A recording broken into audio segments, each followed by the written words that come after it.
함께 인사하겠습니다. 잘 나오셨습니다. 성도님 얼굴만 봐도 은혜가 됩니다. 사랑하고 축복합니다. 사랑하고 축복합니다. 시작의 책이라는 제목으로 말씀의 은혜를 함께 나누겠습니다. 이 창세기는 시작의 책이죠. 그래서 오늘 창세기 말씀을 우리가 함께 나누면서 시작의 책, 과연 무엇의 시작이 이 말씀 가운데 담겨져 있는지를 하나하나 우리가 주일 오전 예배 시간에 살펴보기를 원합니다. 오늘 말씀의 제목은 태초에 하나님이 천지를 창조하시니라 라는 제목입니다. 창세기에 보면 크게 8가지 시작에 대해서 말씀해 주고 있습니다. 바로 오늘 본문 1절과 같이 이 세상의 시작에 대해서 말씀해 주고 있습니다. 또 창세기 2장을 보면 아담과 하와를 만드심으로 인류의 시작에 대해서도 말씀해 주고 있습니다. 또 3장에 가면 그 아담과 하와가 죄를 짓죠. 죄의 시작에 대한 말씀이 나와 있습니다. 그와 동시에 원시복음이라고 하는 구원의 시작도 하나님께서 말씀해 주고 있습니다. 창세기 4장은 가족의 시작에 대해서 말씀해 주고 있고 5장에서 9장까지는 인류 문명의 시작에 대해서 말씀해 주고 있습니다. 또 10장과 11장은 열국의 시작, 온 나라, 온 백성, 이러한 열국의 시작에 대해서 말씀해 주고 있고요. 또 12장부터 마지막 50장까지는 아브라함, 이삭, 야곱으로 이어지는 이스라엘 민족의 시작에 대해서 말씀해 주고 있습니다. 오늘 말씀은 이 세상의 시작이 어떻게 이루어졌는가를 말씀해 주고 있습니다. 오늘 본문 1절과 같이 태초에 하나님이 천지를 창조하셨다는 것입니다. 태초라고 하는 말은 시간의 시작점을 의미하는 것입니다. 시간의 시작점. 그러므로 태초가 있기 전에는 시간도 없었다라는 것을 알 수가 있지요. 우리 하나님은 스스로 계신 분이시지 않습니까? 하나님 스스로 계셨던 그 상황 속에서 시간과 함께 이 세상을 창조하셨다는 것입니다. 그리고 천지라고 하는 것은 천은 하늘을 말하죠. 그런데 히브리어를 보면 복수로 되어 있습니다. 그냥 하늘이 아니라 하늘 위에 하늘, 그 위에 하늘, 하늘들을 말하는 것입니다. 그래서 이 하나님께서 태초에 시간과 함께 천지를 창조하셨을 때에는 온 우주 공간을 하나님께서 창조하셨다는 것을 알 수가 있죠. 또 지라고 하는 것은 땅을 말합니다. 지구를 창조하신 것입니다. 특별히 이 창조라는 말의 히브리어는 바라라고 하는 단어를 쓰는데요. 절대무에서 무엇인가 만들어졌을 때에 이 바라라고 하는 단어를 씁니다. 절대무가 무엇이겠습니까? 그야말로 아무것도 없는 상태. 시간도 공간도 어떤 물질도 아무것도 없는 그 상태에서 하나님께서 이 세상 모든 만물을 만드셨다라는 것이죠. 그러므로 이 세상의 모든 만물 중에 하나님의 손길이 닿지 않은 것은 하나도 없다는 것을 말씀하고 있는 것입니다. 철학자들만이 아니라 우리는 종종 과연 이 세상은 어디로부터 왔는가? 나는 어디서부터 왔는가? 나는 누구인가? 라는 질문을 많이 합니다. 바로 이 모든 질문의 답이 오늘 본문 1절의 말씀인 것입니다. 이 세상은 하나님께로부터 온 것이고 나도 하나님께로부터 왔으며 궁극적으로는 우리는 하나님께로 나아가야 할 백성이라는 것입니다. 그러나 하나님의 창조를 부인하는 진화론자들은 이 세상을 우연히 만들어진 것이라고 주장합니다. 우연히 우주적 빅뱅이 일어나서 그로 인해서 우주가 이렇게 만들어진 것이고 태양계가 만들어진 것이고 태양을 통해서 이 태양계가 이렇게 만들어진 것이다. 그리고 지구 안에 우연히 단세포가 하나, 단세포, 이 식물이나 동물이나 뭐 이런 것들이 만들어져서 그것이 세포 분열에 의해서 수백억 년 만의 기간을 거쳐서 점점 고등생물로 진화해 온 것이다. 이렇게 주장을 합니다. 그러나 진화론은 그럴듯한 가설일 뿐이지 결코 검증할 수 없는 비과학이라는 것을 알아야 합니다. 그럼에도 불구하고 하나님의 창조를 믿지 않는 사람들은 진화론은 과학이고 창조론은 신화다 이렇게 치부해 버리는 것입니다. 그러나 결코 그렇지 않습니다. 오히려 절대 신이신 하나님께서 이 세상의 모든 것을 창조하셨다는 것을 믿는 것이 더 논리적이고 설득력이 있는 것입니다. 사실 이 창세기 1장 말씀은 설교하기가 참 어려운 본문이에요. 설교자들마다 신학자들마다 다양한 해석들이 있습니다. 그리고 그런 다양한 해석들이 또 이 창세기 1장을 다 설명해 주는 것도 아닙니다. 제가 이 창세기 말씀을 강해를 좀 해야 되겠다라는 생각은 오래전부터 했는데요. 이 창세기 1장부터가 막히는 거예요.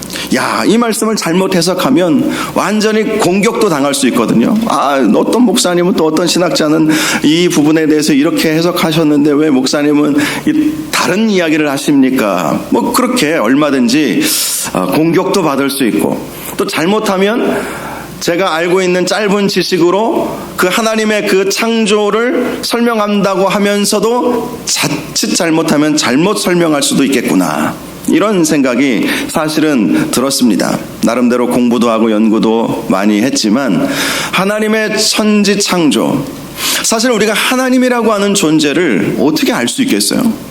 하나님이라고 하는 분을 우리의 인간의 지식과 지혜로는 결코 알 수가 없습니다.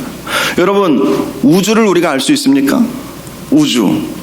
우주에 별들이 얼마나 많은지 과학자들은 20조개인가 이렇게 있다고 해요. 그것도 별이 아니라 은하계.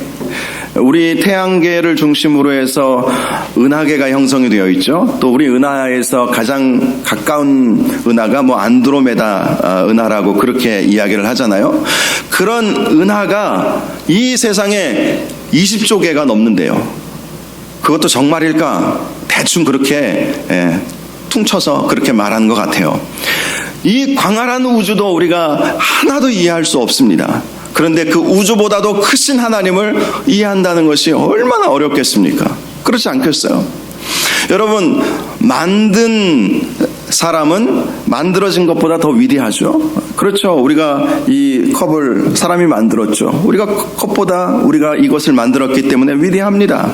컴퓨터가 AI 시대라고 그렇게 이야기하지만 컴퓨터는 인간이 만들었기에 컴퓨터가 아무리 뛰어난 계산력을 가지고 있고 인공지능을 가지고 있다 할지라도 인간의 위대함을 넘어설 수 없는 것이죠.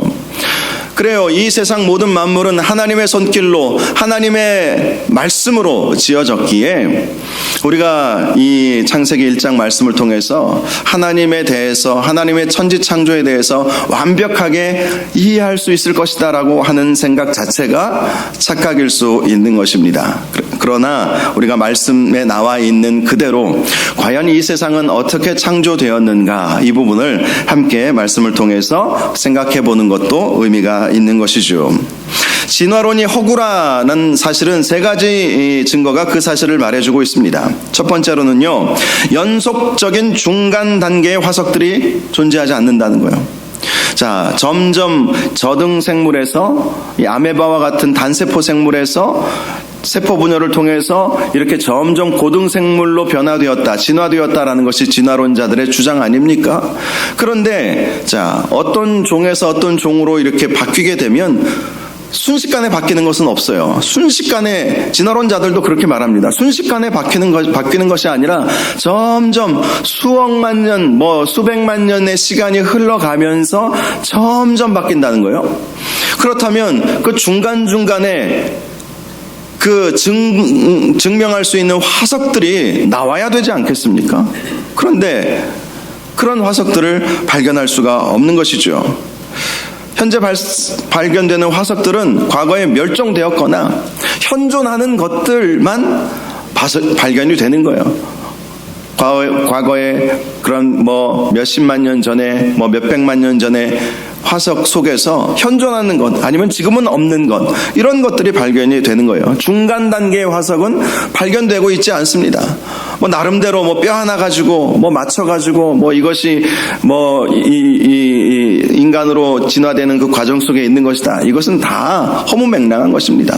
어떻게 뼈 한 조각 가지고 그것을 가지고 그게 네안데르탈인이라고 이야기하고 에렉투스니 이런 말들을 쓰면서 그렇게 말할 수 있겠습니까? 진화론이 과학인 것 같아도 굉장히 허풍이 세요. 사실은 굉장히 이게 인간의 상식을 뛰어넘는 것, 그리고 모든 것을 다 시간으로만 그렇게 해석을 하고 있는 것이죠. 또 두 번째는 종과 종 간의 변화는 생물학적으로 불가능합니다. 이 DNA 구조상 될 수가 없는 거예요. 개가 고양이가 될 수 없습니다. 아무리 시간이 흐른다 할지라도 개의 DNA와 고양이의 DNA는 달라요. 그 DNA를 파괴할 수 있는 그런 것들이 없는 것이죠. 그것이 바뀌어질 수가 없는 거예요.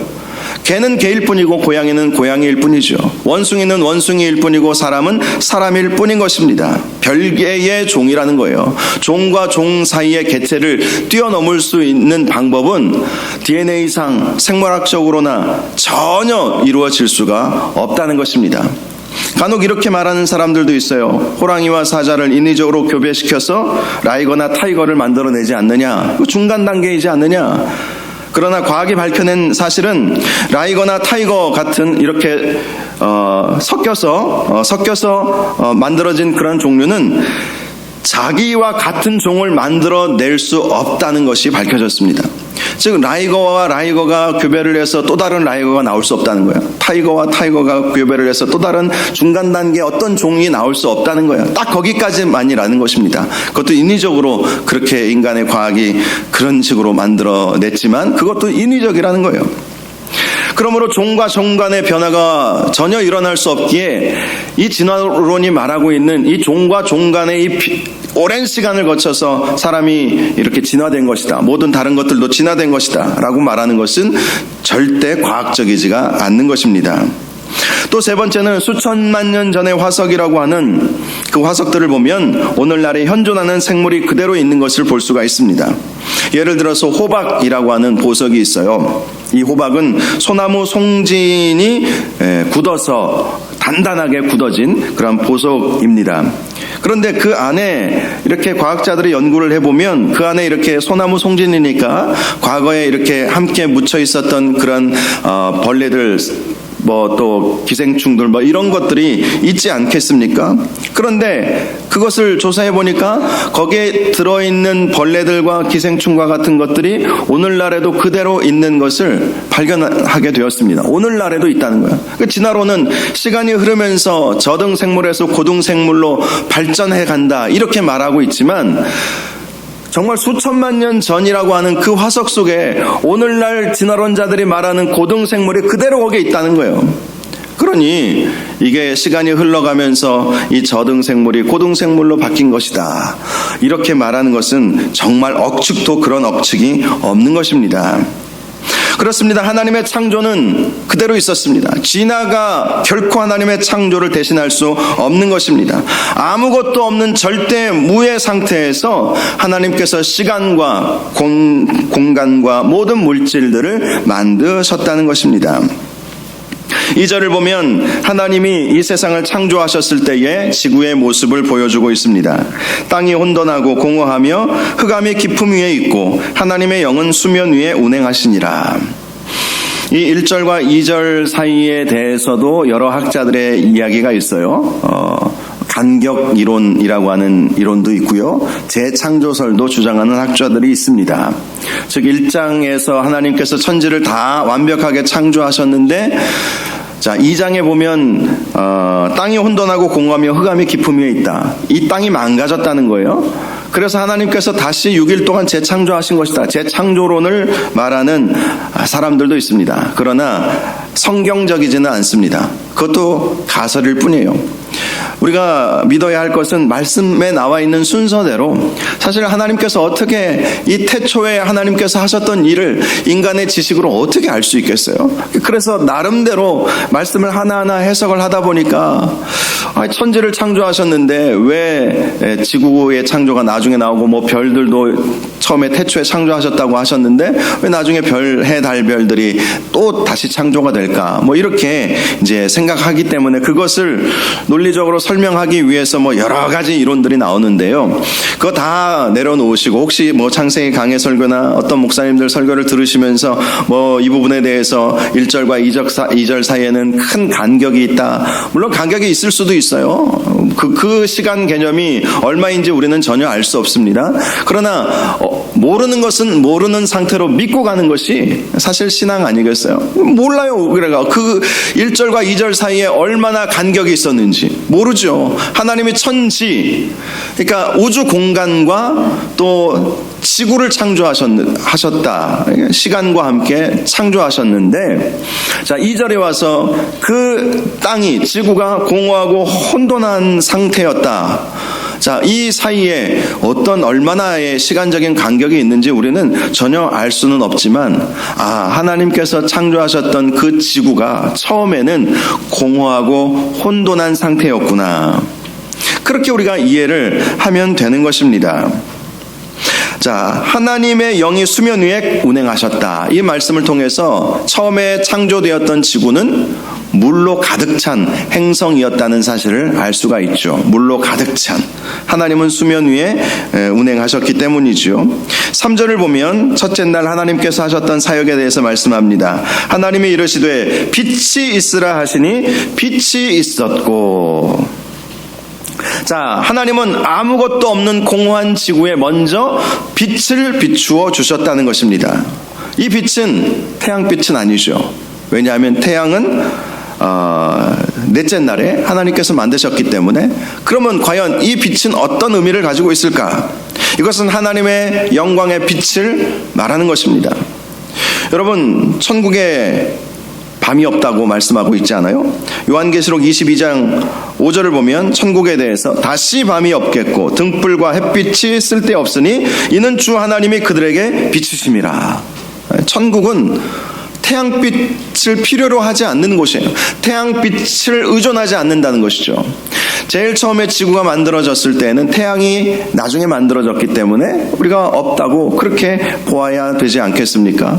물론 과학자들이 태양으로부터 지구가 떨어져 나온 거다. 그래서 태양이 먼저 존재했고 지구가 나중에 존재한 것 아닌가 뭐 이렇게 말할 수도 있지만, 그것은 과학자들이 가지고 있는 그 논리 속에서는 그 말이 설득력이 있을지 모르지만 하나님께서 이렇게 만드셨다면 할 말이 없는 것이죠. 그리고 이 지구만 아주 독특하지 않습니까? 정말 이해할 수 없을 만큼 지구만이 참 독특해요. 지구를 중심으로 하나님께서 모든 태양계들을 또 모든 우주를 만들었다고 보아야 돼요. 이 지구만큼 독특한 이 행성은 이 전 세계에 없습니다. 뭐 과학자들이 허블 만원경을 통해서 아무리 샅샅이 별들을 뒤져봐도, 또 우주선을 보내서 설령 몇십만 년 동안 그 우주선이 날아가 가지고 찾아본다 할지라도 지구만큼 독특한 생명체가 있고 이렇게 독특한 행성은 세상에 없죠. 왜 그렇게 되었겠습니까? 하나님의 빛이 유일하게 비춰진 곳이 우리가 살아가고 있는 이 지구이기 때문인 것입니다. 하나님의 빛, 이 하나님의 빛은 하나님의 생기, 하나님의 능력, 하나님의 영광, 이것을 상징하는 것이죠. 즉 하나님께서 이 지구를 만드시고 물로 가득한 행성에 하나님의 영광의 빛을 비추어 주신 거예요. 그래서 지구가 살아있는 행성이 된 것입니다. 우리 주변의 다른 별들, 수성, 금성, 목성, 토성, 해왕성, 명왕성, 이런 별들만 연구해 보아도, 또 달만 연구해 보아도, 이 다른 지구의 위성이잖아요. 거기만 연구해 보아도 생명이 없어요. 거기에 어떤 능동적인 뭔가가 막 움직이는 에너지가 그 가운데 없습니다. 오직 지구에만 그런 하나님의 은혜가 있는 것이죠. 그래서 우리가 이 지구에서 우리가 이렇게 살아가고 있다는 것 자체가 하나님의 은혜인 줄 믿으시기를 바랍니다.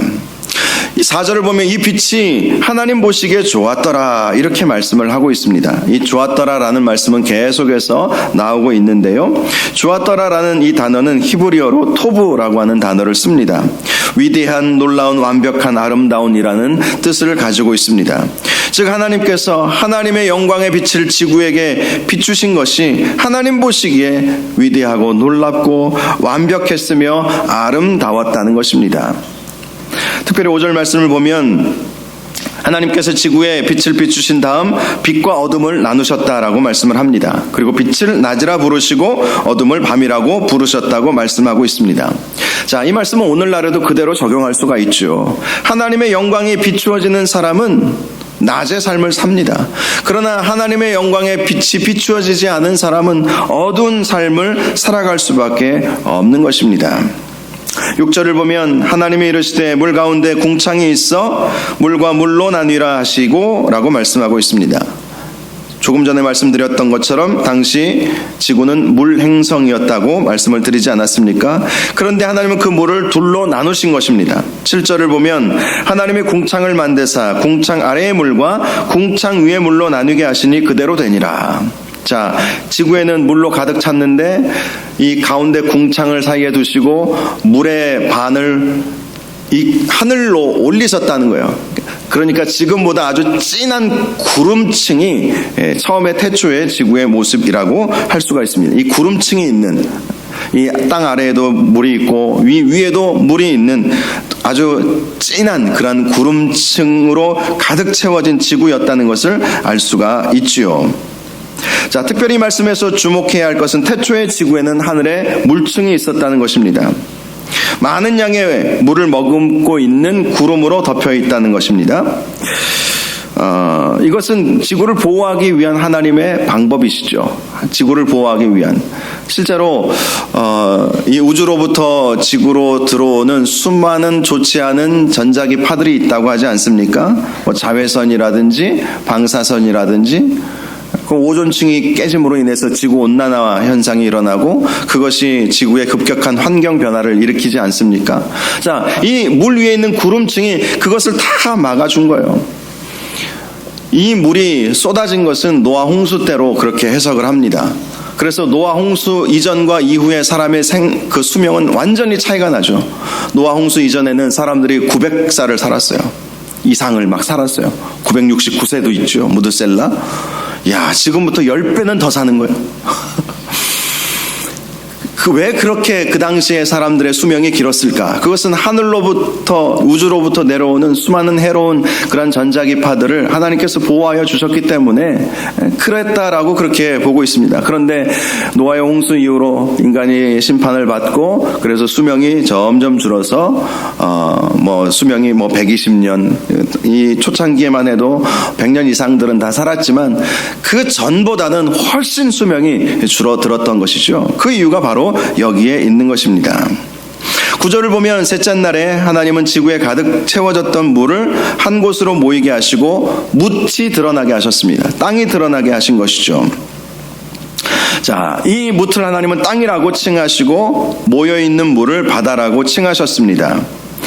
하나님께서 물 아래 감추어져 있던 묻을 드러나게 하신 이유는 그 묻에서 땅에서 호흡하면서 살아가는 사람들과 동물들을 만들기 위해서였죠.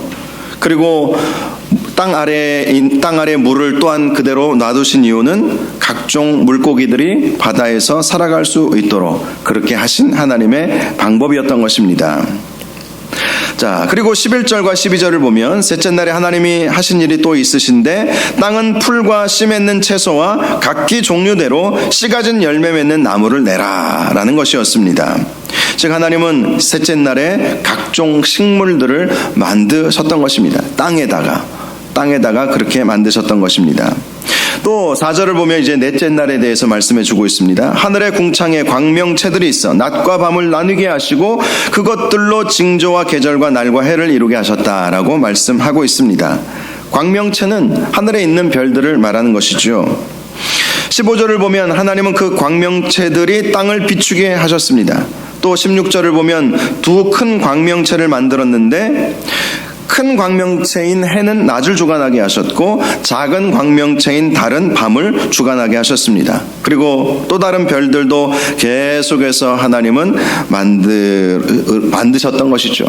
지금도 하나님은 별들을 만들고 계십니다. 지금도 하나님은 이 창조의 역사들을 지금도 하나하나 이렇게 점 찍듯이 새로운 별들이 만들어지고 그런 일들이 우주 가운데에서는 일어나고 있죠. 자, 그렇게 해서 해와 달과 별들을 통해서 낮과 밤을 주관하게 하시고 빛과 어둠을 놔주시고 또 그때부터 이제 시간이 시작되었던 하루 24시간의 시간이 시작이 된 것입니다. 자, 해와 달을 만드심으로 이때부터 하루가 24시간, 우리 지구에는 하루가 24시간이 되죠. 뭐 다른 행성들은 다르죠. 다른 행성들은 뭐 목성이나 금성이나 토성이나 이런 행성들은 하루 24시간이 아니죠. 그런데 지구는 이제 해와 달과의 공전과 자전을 통해서 이제 하루가 24시간이 되고 1년 365일이 되죠. 지구가 이렇게 시간 개념을 갖게 된 것입니다. 많은 학자들이 지구의 나이에 관심이 많습니다. 방사선 동위원소 측정법에 의하면 지구의 나이를 대략 45억 6,700만 년이라고 말을 합니다. 반면에 성경의 연대를 계산해보면 천지를 창조하신 이후부터 지금까지 약 6천여 년으로 그렇게 볼 수 있어요. 시간의 간격이 굉장히 큽니다. 방사선 동위원소 측정법에 의하면 45억 6,700만 년인데 성경의 연대를 계산해보면 지구는 6,000년밖에 안 된 것으로 그렇게 보이는 것이죠. 그러나 우리가 이것을 얼마든지 해석할 수가 있죠. 하루 24시간의 개념이 넷째 날부터 시작되었다면 첫째 날, 둘째 날, 셋째 날은 과연 얼마나의 시간이 흘렀을까? 그것은 아무도 모르는 것이죠. 정말 방사선 동위원소 측정법이 정확한지 아닌지는 우리는 확실히 알 수는 없지만 그렇다 하더라도 큰 문제가 되지 않는다는 것을 우리가 알 수가 있습니다. 자, 20절 말씀을 보면 하나님이 이르시되 물들은 생물을 번성하게 하라. 땅 위에 하늘의 궁창에는 새가 나르라. 이렇게 말씀을 하고 있습니다. 이제 다섯째 날 하나님께서 하신 일에 대해서 말씀해 주고 있습니다. 바로 바다와 공중에서 살아가는 생물들을 만드셨다는 것입니다. 또 21절을 보면 하나님의 큰 바다 짐승들과 물에서 번성하여 움직이는 모든 생물을 그 종류대로 날개 있는 모든 새를 그 종류대로 창조하시니 하나님이 보시기에 좋았더라 라고 말씀하고 있습니다. 이 대목이 진화론과 완전히 반대되는 말씀입니다. 왜냐하면 하나님은 각기 종류대로 창조하셨다라고 말씀하셨기 때문입니다. 최근에 연구 발표된 자료를 보면 지구에 살아가고 있는 생물은 약 3천여만 종이나 된다고 합니다. 3천여만 종. 엄청나게 많죠. 물론 이러한 종류들은 동물, 식물, 각종 미생물까지 다 포함된 수치입니다. 중요한 것은 하나님께서 하나하나 필요에 의해서 하나님께서 각기 그 종류대로 만드셨다는 거예요. 그 종류대로. 이것을 우리는 믿어야 되는 것입니다.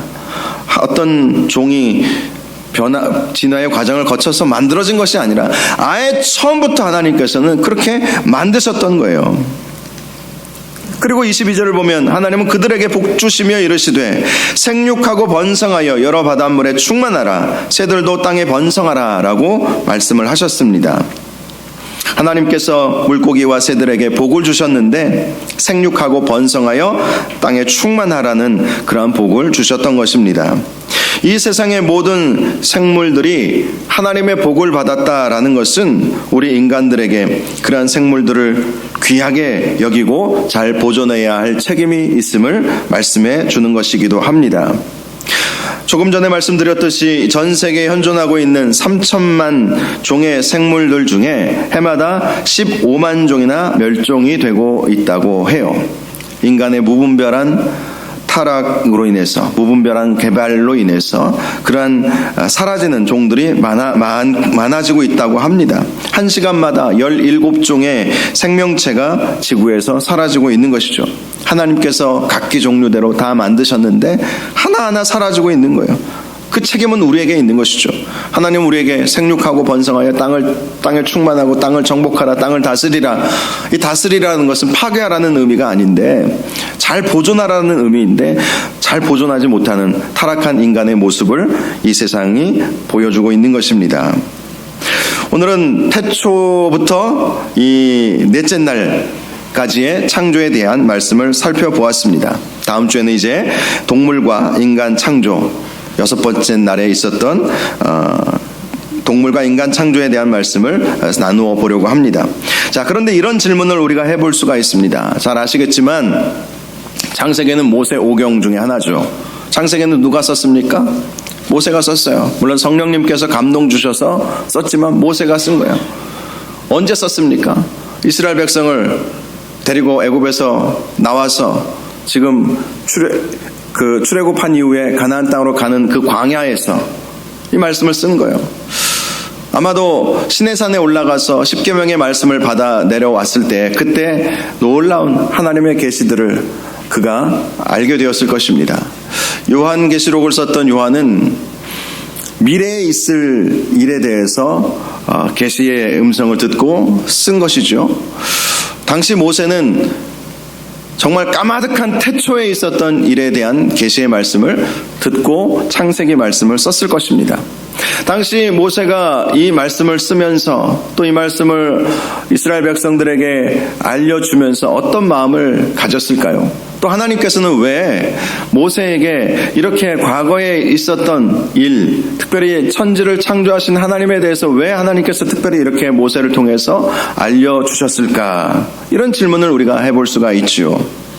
제가 드리고 싶은 질문은 당시 모세가 이 천지 창조의 말씀을 하나님으로부터 듣고 또 기록하면서 가졌던 생각은 무엇일까라는 것이었습니다. 그것은 분명하죠. 이스라엘 백성들을 향하여 세상 모든 만물을 보면서 두려워하지 말라는 거예요. 왜요? 이 세상 모든 만물은 하나님이 지으신 것이고 우리는 하나님의 백성이기 때문이죠. 과거나 오늘날이나 자연의 위대함 앞에서 인간은 위축이 됩니다. 애굽에서 나와서 광야의 삶을 살아가고 있는 이스라엘 백성에게 있어서는 하늘도 무서운 존재예요. 태양도 무섭고 달도 무섭고 별도 무섭고 짐승도 무섭고 새도 무섭고 뱀도 무섭고 다 무서워요. 나무도 무서워요. 한밤중에 여러분 깜깜할 때 큰 나무 밑을 지나가 본 적이 있습니까? 저는 시골에서 가끔씩 무섭더라고요. 그 나무가 뭐 나에게 뭘 할 것 같지는 않은데 그 왠지 깜깜한 밤에 큰 나무 한 그루 앞에서도 사람은 위축됩니다. 당시 이스라엘 백성이 얼마나 위축이 됐겠습니까? 모세를 따라서 애굽을 나오기는 했지만 정말 온 천지에 무서운 것 투성이에요. 다 무섭습니다. 그런데 그때 하나님께서 이스라엘 백성을 향하여 주신 말씀은 너희가 무서워하는 이 모든 것들은 내가 지었다는 거예요. 그리고 너희는 내 백성이라는 거예요. 내 소유된 백성이니, 출애굽기 말씀을 보면 내 소유된 백성이니, 그 소유라고 하는 의미가 보석이라고 제가 자주 강조하잖아요. 너는 나의 보석이야. 가장 아름다운 존재야. 너희는 특별한 존재야. 세상 모든 만물들 너희가 보고 두려워하지 마라. 뭐 우리나라 사람들도 큰 나무 앞에서 막 절하고 막 그러잖아요. 큰 나무가 뭘 준다고, 뭘 주면 또 뭘 주겠습니까? 뭐 태양을 섬기고, 그리고 모든 우상들이 다 거기서 나온 거잖아요. 태양신, 달신. 그리고 뭐 우리나라 단군 신화에 나와 있는 호랑이와 곰도, 그것도 호랑이를 우상으로 섬기던 부족과 곰을 우상으로 섬기던 부족의 연합으로 뭐 우리나라가 만들어졌다. 이런 신화가 우리 가운데 있잖아요. 과거에는 토템이라고 그러죠. 그런 동물들을 숭배하고, 뭐 지금도 여전히 인도 같은 경우는 소를 숭배하잖아요. 그래 인도 가신 분들은 아시겠지만 소가 막 길거리에 똥 싸고 지나다녀도 뭐 아무렇지도 않아요. 태국 같은 경우는 코끼리를 숭배하죠. 어떤 위대함 앞에서 사람들은 위축이 되어서 그것을 숭배하려는 경향이 있고, 그래서 위축이 되어서 불안해하고 두려워하는 그러한 모습들을 가질 수 있죠. 그래서 하나님께서 말씀하신 거예요. 너희가 지금 두려워하는 저 태양 내가 지은 거야. 너희가 지금 신비롭게 생각하는 저 달도 내가 지은 거야. 저 하늘의 수많은 별들도 다 내가 지은 거야. 너희가 무서워하는 저 맹수들도 다 내가 지은 거야. 너희가 무서워하는, 두려워하는 그 큰 거목들도 다 내가 지은 거야. 그리고 너희는 나의 보석이야. 다른 세상의 모든 것들도 하나님께서 좋아하시는 것들이지만 하나님께서 이스라엘 백성들을 사랑하신다는 것을 말씀해 주셨던 것입니다. 그렇습니다. 우리는 이 세상을 보면서 하나님을 느낄 수 있어야 하는 것입니다. 바울은 로마서 1장 20절에서 상세로부터 그의 보이지 아니하는 것들 곧 그의 영원하신 능력과 신성이 그가 만드신 만물에 분명히 보여 알려졌다라고 말씀하고 있습니다. 세상 모든 만물을 보면서 하나님의 손길을 느낄 수 있어야 되는 것이고, 세상 모든 만물의 위대함 앞에서 우리가 위축되지 말고 그것을 섬기지 말고 그 위에 계시는 이 모든 것을 창조하신 하나님을 바라보고 섬겨라 라는 말씀을 해주고 있는 것입니다. 저와 여러분이 이 세상을 살아가면서 우리가 위축될 때도 많이 있지만 하나님은 세상 모든 만물을 지으셨습니다. 지금도 하나님이 어떻게 지으셨는지 우리는 알 길이 없어요. 하나님은 위대하십니다. 하나님은 전능하십니다. 그 전능하신 하나님이 저와 여러분의 하나님 되심을 꼭 기억하시고 하나님을 의지하며 살아가시는 저와 여러분들 되시기를 주님의 이름으로 축복합니다. 우리 함께 찬양하고 기도하는 시간을 갖겠습니다. 오늘 말씀과 잘 맞는 찬양인 것 같아요. 하늘을 바라보라 드넓은 저 바다도 온 세상 지으신 주님의 솜씨라. 우리 함께 찬양하겠습니다.